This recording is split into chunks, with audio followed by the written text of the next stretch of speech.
Being কালো, don't be afraid because কালো আমার বাবা বলতো কালা গলার মালা। দিলি বড় জ্বালা রে পাঞ্জাবিওয়ালা, এমন বড় শাখা খাইছি না আর জীবনের প্রথম শাখা, and then I said no more.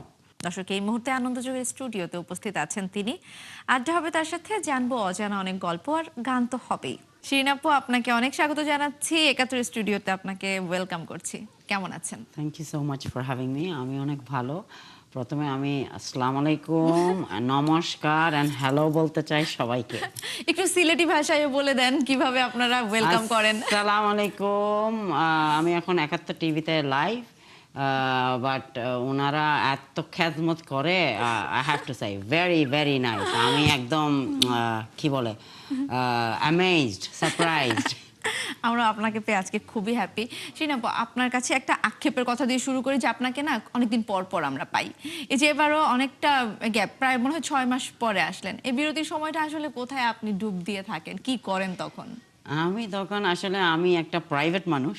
আমি লন্ডনে আমি আমার ফ্যামিলির সাথেও টাইম কাটাই। আমি আমার জন্য ফ্যামিলি টাইম স্পেন্ড করাটা অনেক জরুরি আমার জন্য। আর ওই ফ্যামিলি টাইমের মধ্যে আমি কাউকে একটু স্নুপও করতে দেই না। আচ্ছা, তো ওইটাও নিয়ে থাকি আর কি। আচ্ছা আপু, একটু ক্যারিয়ার নিয়ে জানতে চাই শুরুতেই, কারণ অনেক গান শুনবার আছে, সেগুলোতে যাব। তার আগে একটু শুনি যে আপনি তো একদমই বাংলাদেশের বাইরে বড় হয়েছেন, কিন্তু এই যে বাংলা গানের প্রতি যে ভালোবাসা, যদিও আপনার কিন্তু আলাদা একটা ধরন আছে, একজন শ্রোতা হিসেবে আমরা এটা বুঝতে পারি, কিন্তু তারপরেও বাংলা গানের প্রতি ভালোবাসাটা আসলে জন্ম নিল কবে থেকে?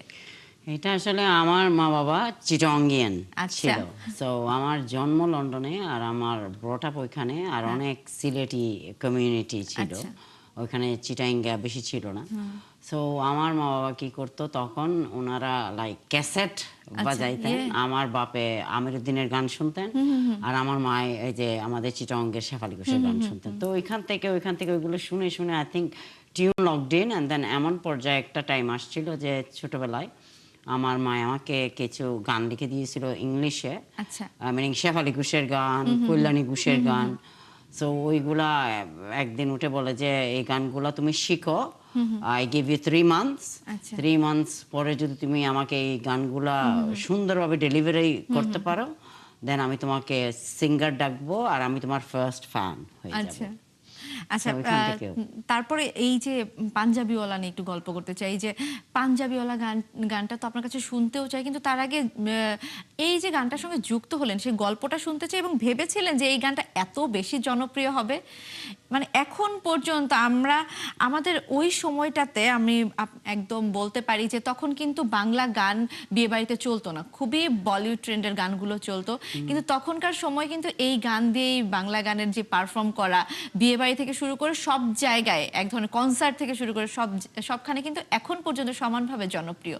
একটু এই গানের সঙ্গে যুক্ত হবার গল্প জানতে চাই, পেছনের গল্পটা একটু জানতে চাই। এটা আমার আম্মাই আমি ছোটবেলাতে লিখে দিয়েছিল ইংলিশে, রাইট? আচ্ছা। এত কিছু বুঝি না আমি, গানটা এত আমার পছন্দের তাহলে গানটা ছিল না। ইংলিশে ছিল আগে?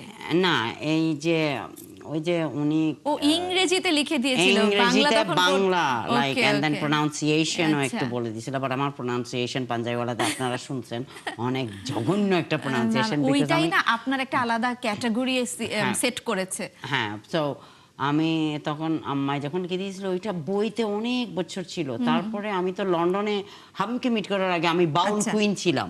তখন আচ্ছা। আমি বাউল ফাংশনস করতাম, আচ্ছা। লাইক লাইভ শোস করতাম। তো তখন আমি একবার একটা বেডফোর্ড মেলাতে আমি হঠাৎ আমি দেখছি যে গানটা, আমি বলছি যে ওকে আজকে লাইভ গেয়ে ফেলি। অনেক বছর আগে এগুলো বলতেছি, রাইট?